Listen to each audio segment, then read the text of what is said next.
Okay, good morning, everyone. Thank you for joining us for today's breakfast webinar, which is the last in our June series on regulatory risk and compliance in the post-COVID environment. This last webinar is one where we'll reflect on quite a big topic. We only have an hour, but it's quite a big topic, which is concept of fairness and how we approach fairness in regulated firms, regulators, as we emerge from the crisis. And I'm joined by three very well qualified presenters who are going to give us their initial thoughts on the challenge of fairness. And we'll then have an opportunity to discuss that in the Q&A segment. You're very welcome to contribute your questions using the chat box, and I will endeavour to feed those into the conversation. I'll introduce our three presenters in turn for this morning's conversation. I'll begin with Professor George Yarrow, Emeritus Fellow from Hertford College in Oxford University, and someone whose credentials in the world of economic regulation go back to, and his academic writing in the area dates back to the 1970s. And George was involved in the development and implementation of regulatory policy across a range of economic sectors and jurisdictions across the world, and for many years was chair of the Regulatory Policy Institute, which is a charity whose mission is to spread understanding and insights on the topic. He was an economic advisor to the gas and electricity regulator for a long period in the days of the post-privatisation market and liberalisation efforts, and was later a member of the board of the gas and electricity regulator, a tenure which ended in controversy over the operational meaning of the word fair.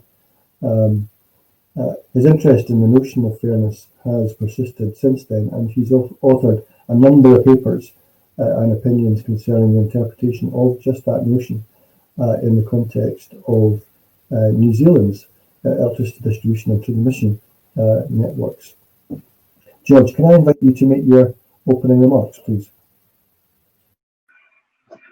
I think I'm unmuted. Can you hear me? Yes, we can. Thank you. Can you hear me? Yep, I can hear you fine. Okay. Right. Well, I think the first thing to point out in this morning is the obvious one, which is the great elasticity in the meaning of the notion of fairness. It's a word used in all sorts of situations, and that elasticity is problematic in regulation. Because in using it, potentially, regulators have the discretion to adopt it to justify or support all manner of decisions. So you can go through all the analysis and then say, well, we're going to reject that one because it's not fair. And that one might be, in fact, much the best of the options. So I think the first thing to do, this is my normal mode as a kind of horrible word, intellectual in these debates, is to just look at the concept itself first, and then from that it's easy enough to see what the problems are. So I turned to the New Oxford Thesaurus in solidarity with the place I'm sitting in, and found a little box in there which discusses the words fair, just, and equitable. The little box is labelled awkward synonyms. And this is what it says of all three together as fair, just, equitable. it says, these words express judgments springing from a belief that everyone should get what they're entitled to. Then, in relation specifically to the word fair, it says, it's an emotive word expressing a deep-seated view of what is basically right, coupled with indignation if it's not achieved. And then, ... it adds to that. Fair is used not only to judge people and their behavior, but also to complain about impersonal bad luck. Well, that makes it sort of almost perfectly elastic in meaning. Because bad luck happens to us all, and it just life isn't fair, is it? So we have this problem. We've got this word which can be used in all manner of ways. And I think the main problem that we're confronting more and more is the increased variety of the contexts that regulators are faced with and have to deal with. I'll come back to that in a moment. Part of the difficulty is that once you drill down in any particular situation into sort of things in a bit more abstract, there are various notions of sort of baselines that you may take for judging fairness. So we make distinctions between fairness in outcomes, when you talk about fair prices or the fair distribution of income. And that's one sort of area that you could look at. But the word is also used to assess procedures. So we could talk about the procedures by which decisions and outcomes are determined, procedurally unfair. And of course, on the legal side of things, that is a very big issue indeed. And that doesn't exhaust it. We could also think about the overall rules of the game, the regulatory setup, as being in some sense unfair, maybe tilted against a particular set of participants. And within the procedural fairness too, I think there are also issues that connect with the notion of arbitrariness, which is a foundational issue in law and economics. So that decisions that are considered arbitrary might, I think quite reasonably, be deemed as unfair decisions. And that reflects a basic social norm that we are entitled, going back to that word, we're entitled to non-arbitrary government. I think that would be a widely shared view. Then you can go more generally still and talk about fair play, which is a very sort of everyday notion. And football always provides the best analogies for everyday issues like this.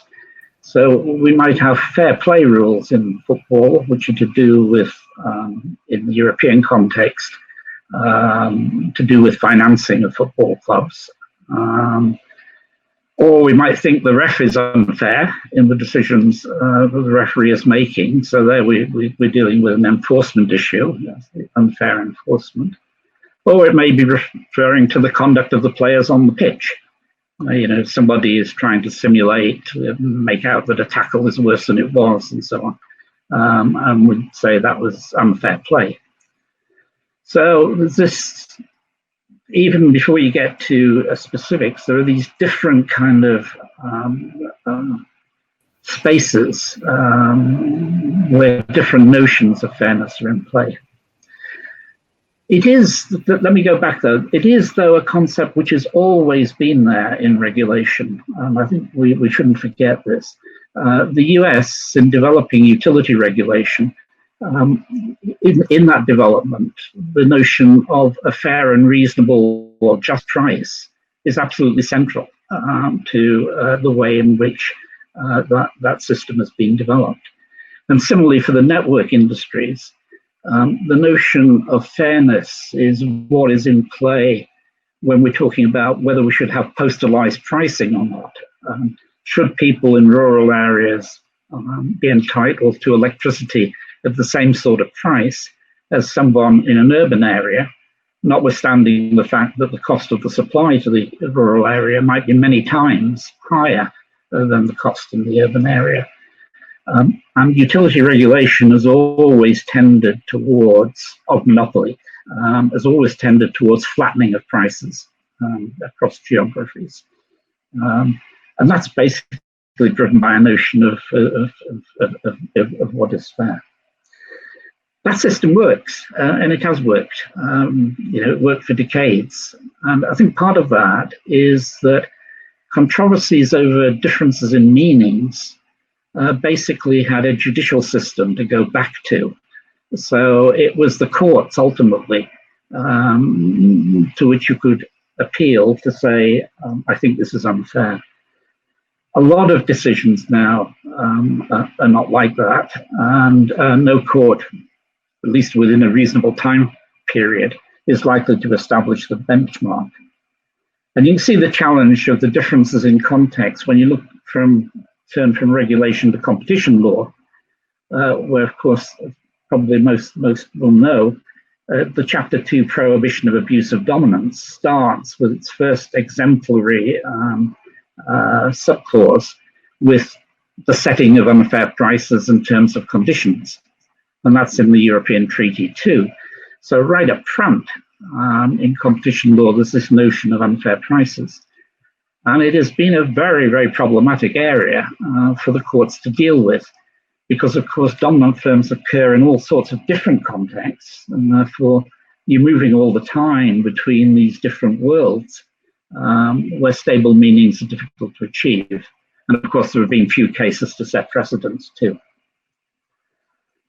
So the general question would be, if these are matters of perceived entitlements and expectations, what legitimate authority does a regulator have to make determinations?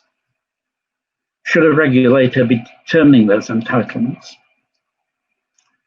And I think the answer to me has always been, yes, they have to do this. Well, not have to do this, but it's preferable that they do this rather than have politicians do it, unless it's very major issues. I mean, obviously some things are quite big and they go to the political sphere. But for everyday decisions, you need that delegated authority, I think. It's the first best system in my mind, but not without problems. My general view on how to handle this, though, is to go back to the definition and think about expectations and entitlements or perceptions of those things. And they lie in the minds of the consumers, basically, usually. I mean, firms may have a view too, and have channels to express that view. But if consumers think something is unfair, that's a social norm that a regulator should defer to.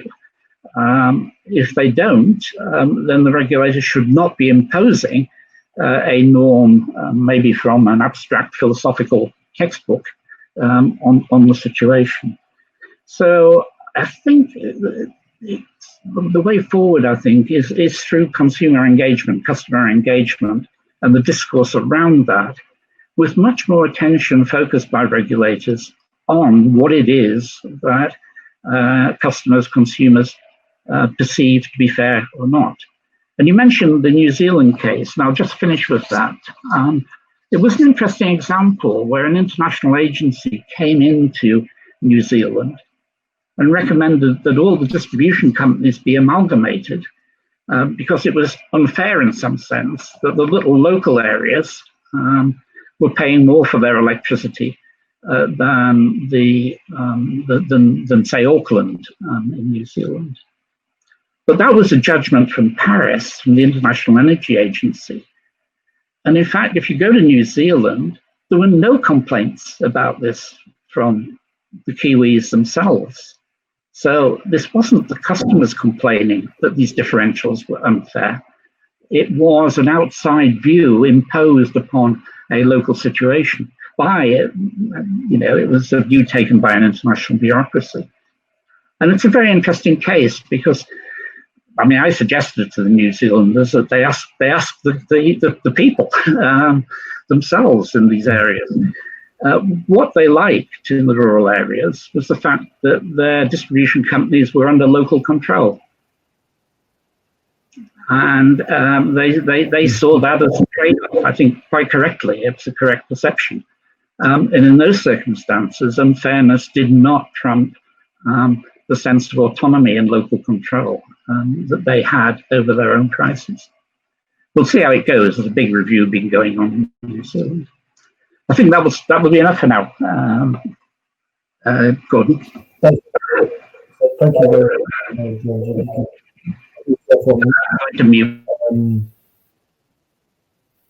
Thank you. Excellent intro. So we've heard the challenge posed by this elusive concept, challenge particularly for regulators. So totally appropriate that we switch to regulator next. So introduce Stephanie Tobyn. Stephanie joined the Office of Rail and Road in 2014 as Deputy Director at Consumers. So her present role follows a long career actually in the energy sector, which is where she and I first met. Specifically responsible for managing the retail energy interface with the energy regulator Ofgem, and that led her on to working with Scottish and Southern Energy, Scottish Power, and also Logica, and that included a role in the opening of the energy market to competition, development of regulation in retail energy, and Stephanie's now obviously moved more into the regulatory and compliance and enforcement space. Immediately prior to joining the ORR, Stephanie was head of consumer policy at Ofgem, and has previously held a voluntary role with the water industry consultative committee, which was established to advise the water regulator in Scotland on the promotion of the interests of customers in the north of Scotland. So, Stephanie, if I can pass the mic, so to speak, to you for your contribution. Thank you, Gordon. Thank you, George. Okay, so I guess I need to start by saying, particularly perhaps to George, that I don't bring the huge intellectual perspective to this discussion.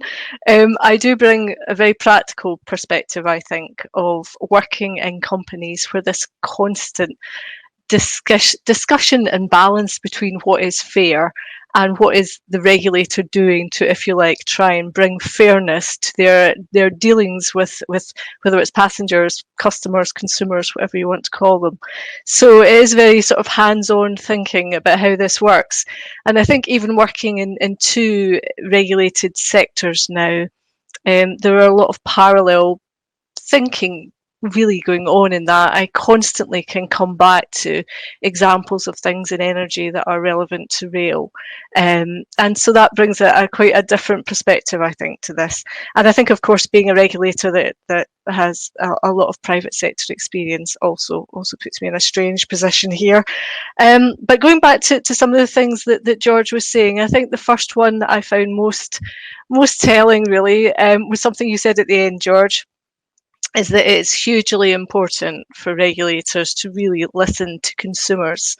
How do we go around getting that insight and understanding of what they think is unfair?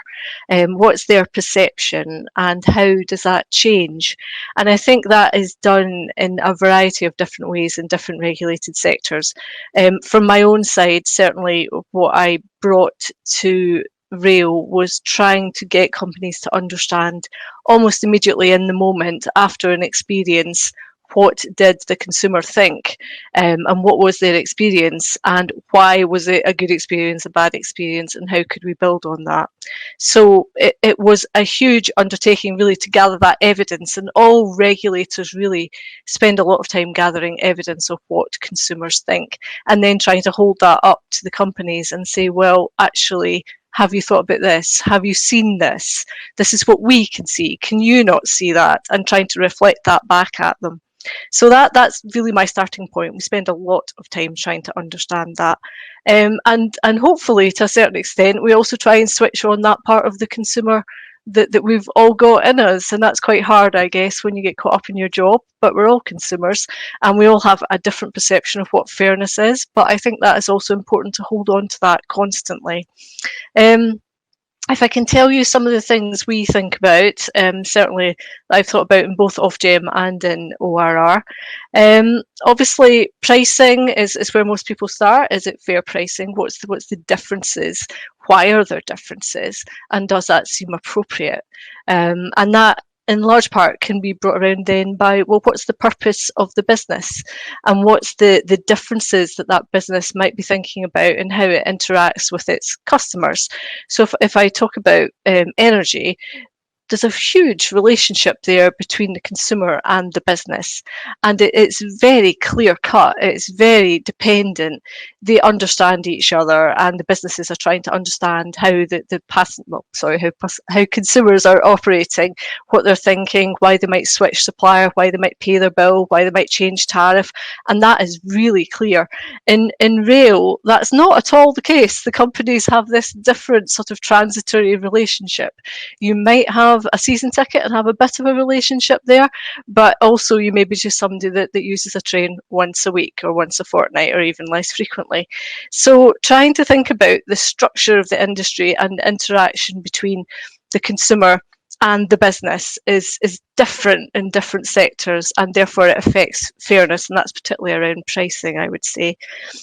We spend a lot of time thinking about procedures, as George said, looking at procedures and trying to challenge them and think about how they work in practice, and then looking at how they impact on the actual, particularly at the moment, on passengers. If I think about everything that's happening with COVID, how is that working? Is it working as well as it could? What are the views of passengers? Is it fair that you have to do something here or something different there? So procedure is very important. And behaviours of staff and behaviours of the company, and the corporate behaviour might be very aspirational, but the behaviour on the ground might be something very different. So we spend a lot of time trying to understand how the passenger effectively experiences the behaviour of the company, whether it's individual staff or through procedural side. And then outcomes. I think we all regulators strive to look at the outcomes on the passenger, what is expected and what actually transpires, which is what comes back to George's point about really, do customers experience what they think is something fair? So we do all of that, and I guess what we'll come on to is how is that all going to change with COVID, and how do we need to think differently? And go back to the very first point, that will be determined, I think, by how customer or consumer expectations change in the current market. They're going to want different things. They're going to want to operate differently. They might want things to happen faster. Their expectations will jump ahead based on what's happened to them recently. And it is how will companies react? And that will definitely impact on how we think. So it's kind of an evolving situation is where I would leave it. I think it's not as academic a discussion as George has just had, but very practically, how do we operate to try and make sure that consumers, passengers, customers, whatever we want to call them, experience good and fair service when they interact. So I will leave it at that, Gordon, if that's okay.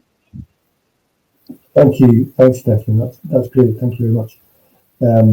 So I will now move to our third presenter, who is a colleague of mine from Shipping and Wedderburn, John Grady, who's a partner in our regulation and markets practice, and has extensive experience across the energy and water markets.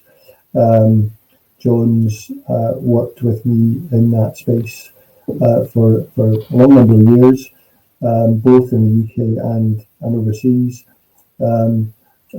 touching on things like the post-privatisation changes to market structures, and one of the things being the unification of the Scottish and English electricity markets some time ago, and the reforms to the market since then. John also works closely on network issues, working on presently the price control for the electricity transmission and distribution sectors. He also works in a wide range of regulatory and commercial matters, including in respect of offshore wind and other projects, as well as on competition law, which was we touched on earlier. John, can I pass over to you for your opening remarks, please? Yeah, thank you very much, Gordon. Well, let's have a little think about COVID then in the context of the super openings we've had from George and Stephanie. In, say, the energy, water and transport sectors, one of the things that COVID's brought a bit of a focus on is the environment and the need to meet 2050, or in Scotland, 2045 targets. And that really will cost a lot of money. So you might see COVID, in many respects, putting certain activities and certain trends in our society on somewhat of a fast forward, shall we say. And that brings us back to fairness, because there are a couple of senses of fairness knocking around in this discussion. The first is something lawyers are very comfortable with, what I call procedural fairness, or narrow kind of commercial fairness, of things like unfair contract terms and so on. Lawyers and judges are perfectly happy, and regulators, making judgments about these things. But then we move into kind of, if you like, more political questions of fairness, true allocative fairness, how the cake is divided up, whether it grows or not, and we'll see whether the cake grows much over the next few years. And George kind of touched on that really with his point about New Zealand, where you've got the IEA in Paris saying, well, it should be the same prices if you're right at the south of New Zealand in Dunedin or somewhere, or whether you're in Auckland or Wellington.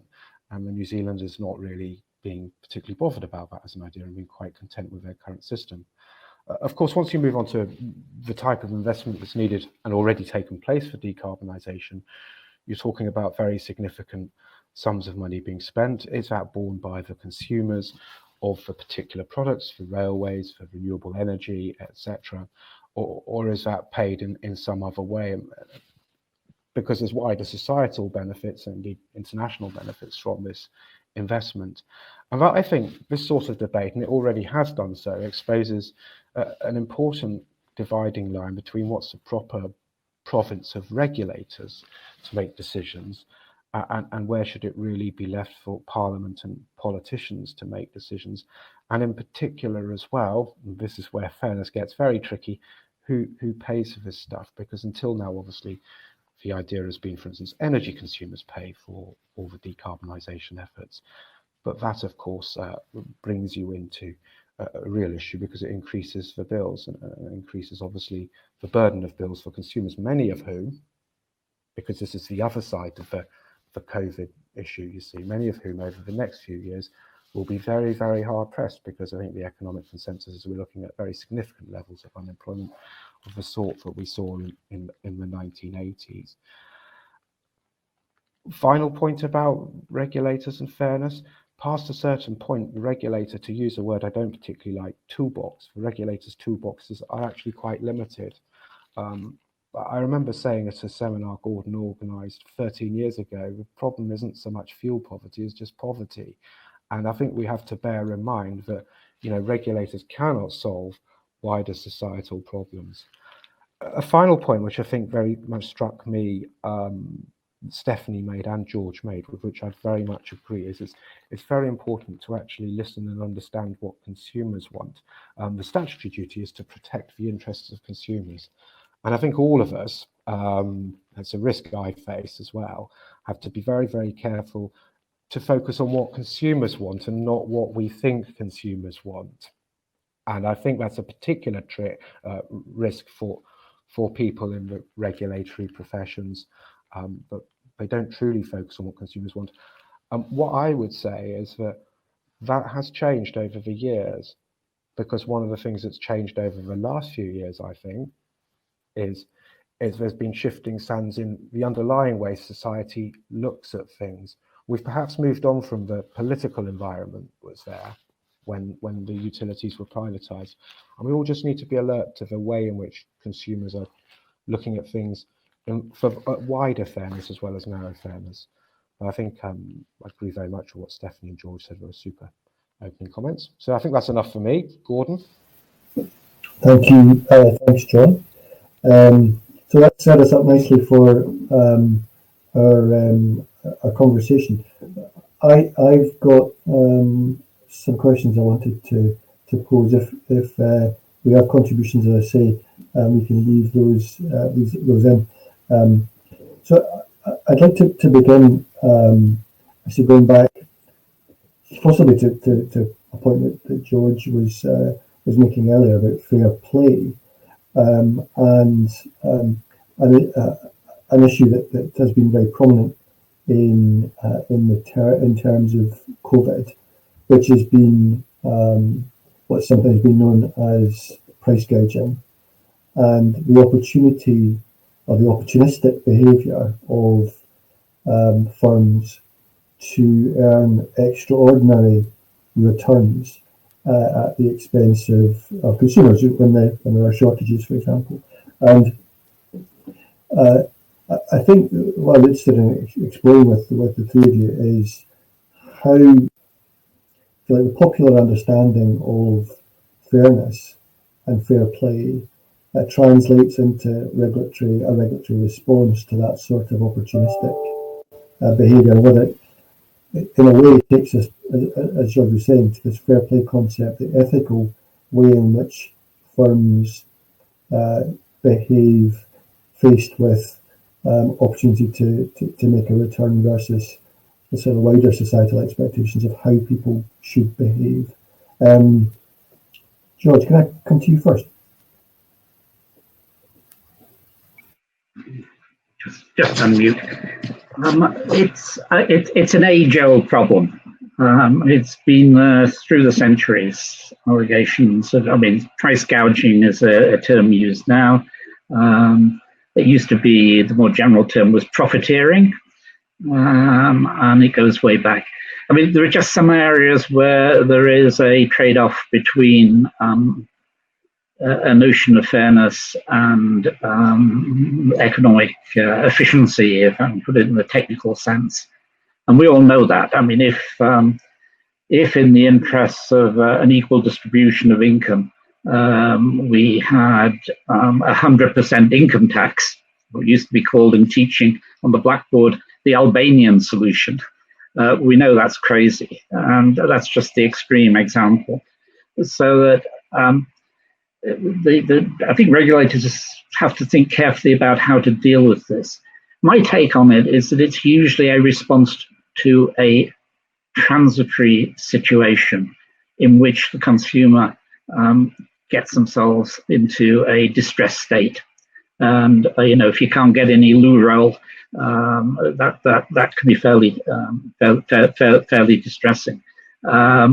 Obviously, price controls won't solve that problem. They exacerbate it, because if you let the prices move, the incentives obviously to get more loo roll on the shelves are higher, so you're likely to get a bigger supply than if you start rationing.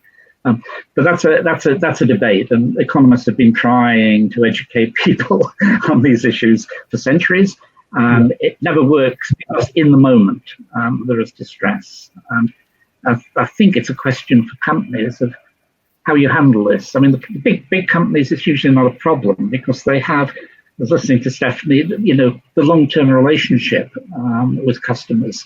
And you'll find even in small shops, if small shops have a sort of a long-term relationship, like local stores, for example, they invent rationing systems of their own.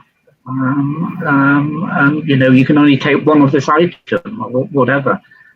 So they're responding to the situation in any case by foregoing profit. But it's the in the moment problem, I think, is the one that's difficult. But I don't think it should trouble large firms because you'd expect them just to stably go through it and invent ways around it which don't allow the full hit to go onto prices because of the that would be perhaps unfair to some part of the customer base.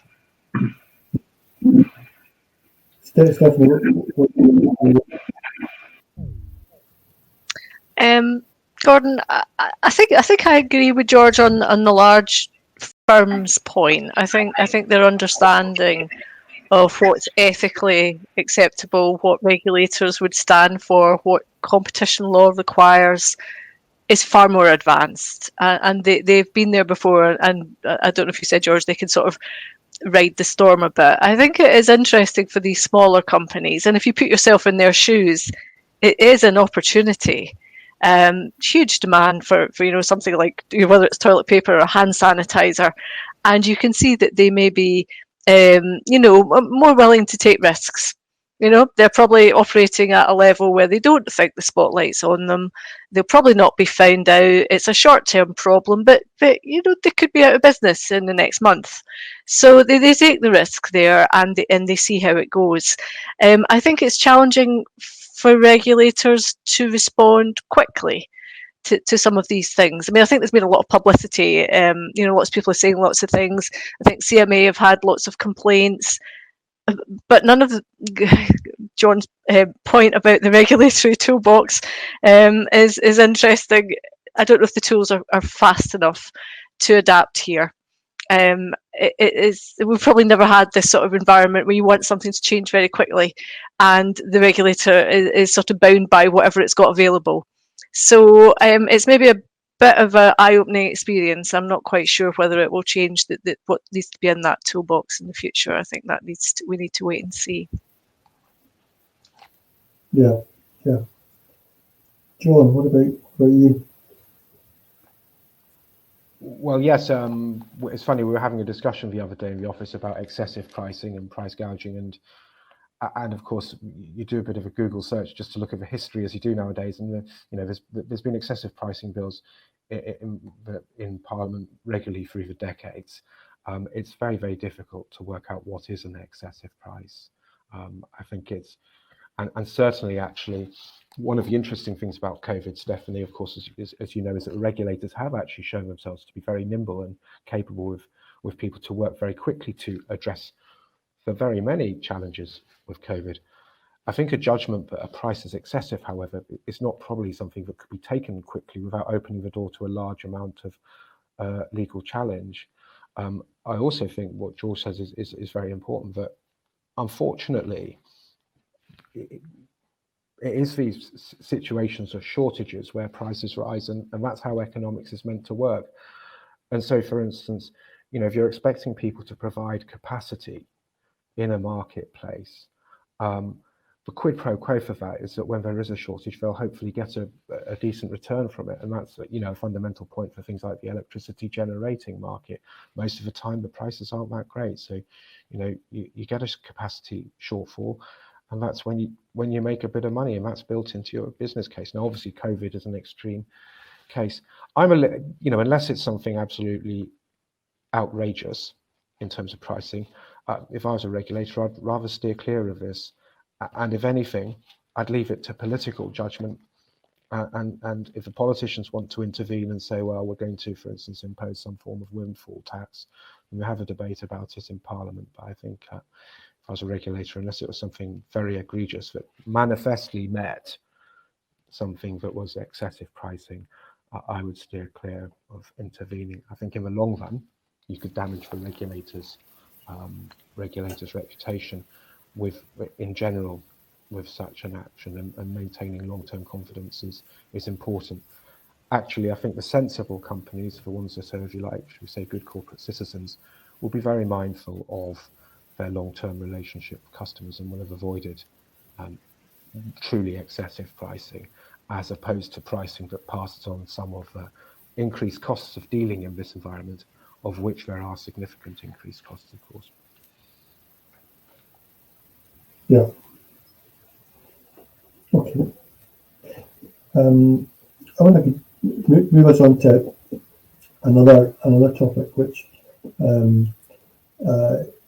is again, we touched on, I think, by everyone, which is the economic kind of aftermath of COVID that we're obviously still working through, and will be for some considerable time.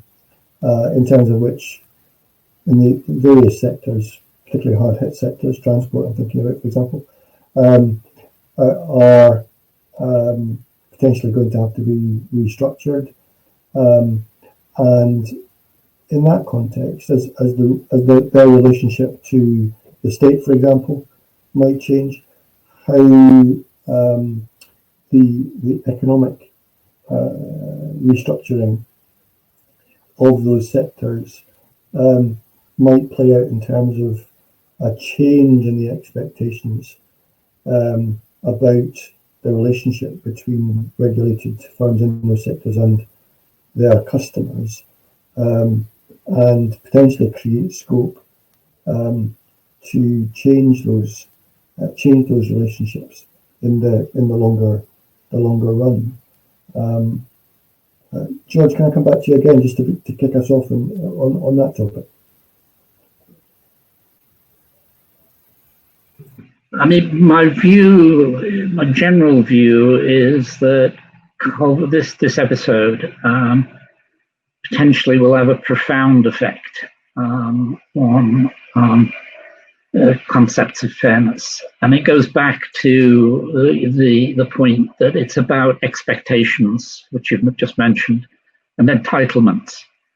And my fear is that the conduct of the policy, which has taken huge amounts of responsibility away from citizens and concentrated it at central government, will give rise to a general sense of claims to entitlements.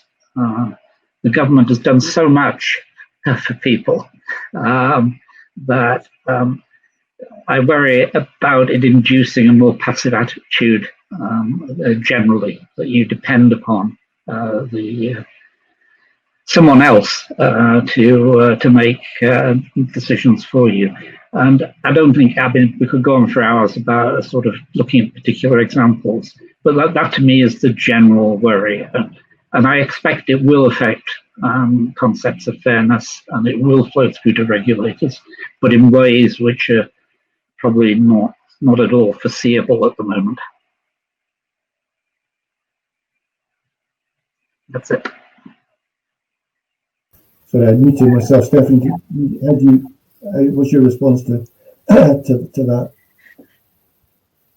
Yeah, I do. I can see the profound effect. It's certainly from transport side. You can all see that the effect on train operators' businesses, for example, is substantial, and the government has had no choice but to stand in there really and take on control effectively. All the train operating companies have moved to what are called emergency measures agreements, and the government is effectively taking on all the revenue and cost risk for those companies for at least a 6-month period to try and help those companies through this. So that idea of taking more control is definitely happening in transport, and you can only see that is going to force just different thinking. It may bring on structural reform that was perhaps going to happen more slowly. It may force that. I think certainly the idea that consumers will expect government to step in and fix it, to sort it, to bring about change more quickly in terms of what's happened, because we have all become a bit dependent, and we're all being told about what to do, what not to do.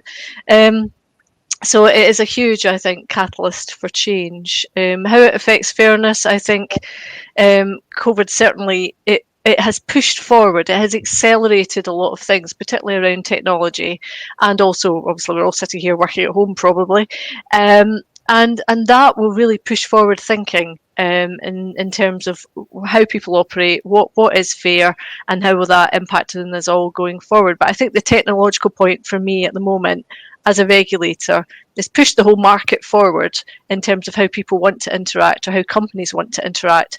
And inevitably we will be thinking, will that work for everybody? Well, what if you don't have a contactless payment card? What if you like to go to the bank? What if you've got some sort of impairment?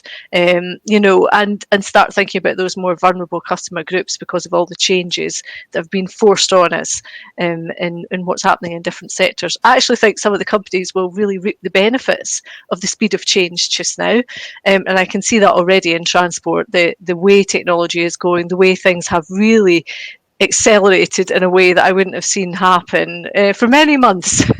And something like COVID happens and things move forward far faster. But it's just what's that impact on consumers that we need to think about.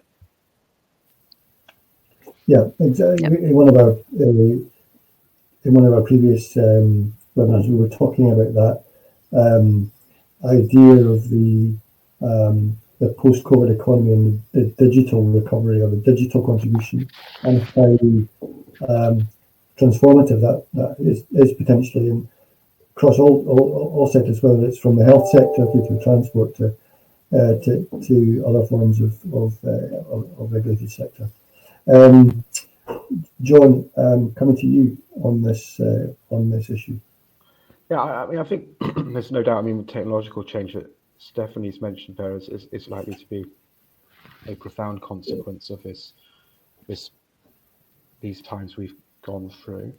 I think the interesting thing is you can get too narrowly focused on COVID as if you like, something that's causing change in the way we lead our lives. There are a lot of other quite serious changes going on in the world. If you look at US, China, even if there's a change of the US president, I don't think the relationship with China will change radically as a matter of fundamentals. And that will lead to profound economic consequences for us, for things like supply chains, for all sorts of things. And you see it in this, things like broadband and telecoms, debates about the involvement of China, also in things like the nuclear energy projects and things like that. So there are profound changes on that front going on, which will also impact us in ways. I'm with George. I think it's best to admit that you just don't know, but it will have an impact. I think one thing I would say is I think the mood music of people in general has changed slightly in Britain, and I think people are more in favour of government intervention. I wouldn't quite say they were ready for the other side of the offering back in winter last year, but people are more prepared to accept that government intervention is a good thing. And that's a big change from, again, the time when these utilities were privatised and these regulatory structures put in place, even though they've been adjusted since then. And I think that's something we've all got to be attuned to. So although some people may regret the fact that people aren't just getting on with it themselves, I think the mood music is different to how those debates would have been conducted 15, 20 years ago. So overall, not just COVID, other wider factors at play in the world, and also this change in mood music, I think we're in for interesting times, to coin a phrase.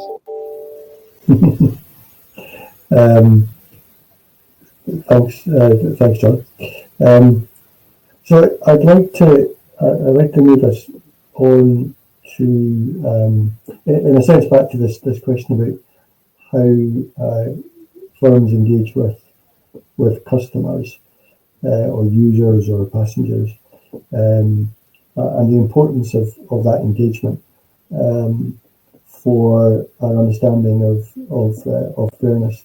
And one of the chat comments that we've had touches on the question, which I think has been picked up earlier, in terms of how do you actually identify preferences and expectations effectively, rather than simply choosing to sort of cherry pick to suit your own agenda. One of the things that actually, going back to one of the earlier webinars we've had, which has been really interesting, is in relation to the ability of consumers and other stakeholders to participate in new ways that they actually haven't had the opportunity to do pre-COVID because of this shift to digital that many of us have experienced. People are able to jump onto calls or meetings or stakeholder groups, perhaps in new and different ways, more effectively. But generally speaking, I suppose the question which I'd like to get into, as well as perhaps reflecting on that point, is that as we've discussed, the experience of COVID, and whether that's in terms of public health or in terms of the economic impacts, are differential in their nature. They're affecting different groups in society in different ways. We've talked about poverty, for example. And my question for the three of you is how those differentials and the ways in which they're impacting different groups in our society need to be recognised and taken into account in the way that we do regulation. So again, we'll come back to George first, perhaps, on that one.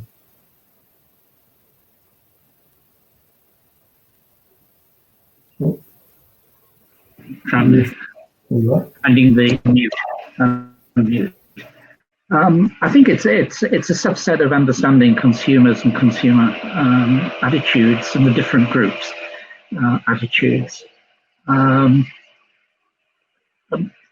haven't really very much to say about it. I think in the end of the day, if there are conflicts of interest between consumer groups, then that is basically leaving the regulator with an adjudicative role where they have to weigh up. The important thing is to first understand what the attitudes are and then adjudicate. But the one thing I would say, just to add, is it should not be assumed that individual consumer groups are wholly selfish as far as their own group is concerned. Gordon, you will know that's the first sentence of Adam Smith's theory of moral sentiments, re-expressed. There is a degree of solidarity, if I can put it that way, among groups, which can often be missed. And I think part of the art of teasing out what consumer and general attitudes are is what they really are, rather than starting from a presumption that they will be totally interested only in their own particular group. It just isn't that way. Yeah. I well remember a case when I was working on welfare reform, and it concerned the insurance fund for the police. And the conventional sort of way of doing it would have been the Northern Ireland Police, the Royal Ulster Constabulary as it was then, would have significantly much higher premiums than police on the GB mainland. But the Police Federation simply, without any ado at all, said, no, we can't have that. We've all got to have the same rate. And sometimes these differences get overemphasized. And I think teasing out the kind of the sympathy, if I go back to the Smithian term, that actually exists out there is something for regulators to think about and focus on when they're dealing with these adjudicatory problems between different groups. That's it. That's an interesting word to use, that sympathy, which you don't often hear in this sort of in this context. Does that resonate with you, Stephanie? I'm sorry, you're breaking up. I think I have a struggling interconnect connection at the moment. No problem. I was just trying to just get how take on that really interesting point that George you made about groups and the way that we understand them to sort of think about their own interests and the interests of others. Yeah. I mean, I think it is all about understanding, but Stephanie will have more to say, I'm sure. Yeah, I do, unfortunately, and it's a really challenging, very difficult area, and I come at it almost daily from a very particular perspective. So if you think again of transport, it's I want to get from A to B as quickly as possible. I want to stick to the timetable. I don't want to pay excessive costs. I quite like a seat. Fairly fundamental needs.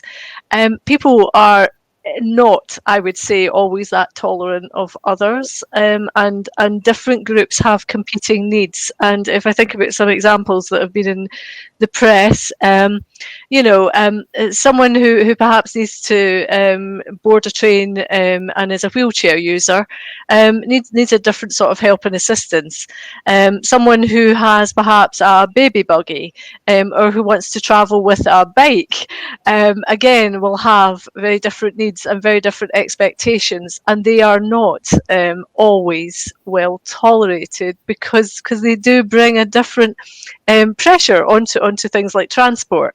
And I think the one thing we can all see from COVID is it's not fair. It is hugely discriminatory, and I say that from the perspective that we are almost constantly at the moment also thinking about equality. And if you think about the way that equality legislation is positioned, it very much is pushing to advance equality of opportunity for all sorts of groups. And that at times causes friction between those other groups of people who can't really understand why it's taking longer for something to happen, or perhaps why they're having to pay a bit more. So I think there's definitely a conflict here. I think COVID has exacerbated that, particularly in certain groups. And I would go back to sort of, if you are familiar with what's happening in disability in terms of transport, it's quite a big step back. What COVID has made happen here. People are just not willing to travel. They are fearful about travelling. They're not sure they're going to get assistance to travel. So that's a really interesting thing for the companies to grapple with, for the government to grapple with, and for regulators to start thinking about. So I'm probably less in the everybody's being sympathetic, but only I think because it's a very high pressure. Everybody's got a very clear outcome from what they want from transport, and it does vary by different groups quite significantly. So sorry, that's one I deal with quite often, and it is very, very specific focus. Yeah, so just on the point about the way in which these perspectives from different groups are recognised and mediated by the regulator. Are you starting to see different ways in which that can be done in light of, for example, the digital switch that we're saying, or is it still the same sort of issues that you're having to grapple with? Are they changing?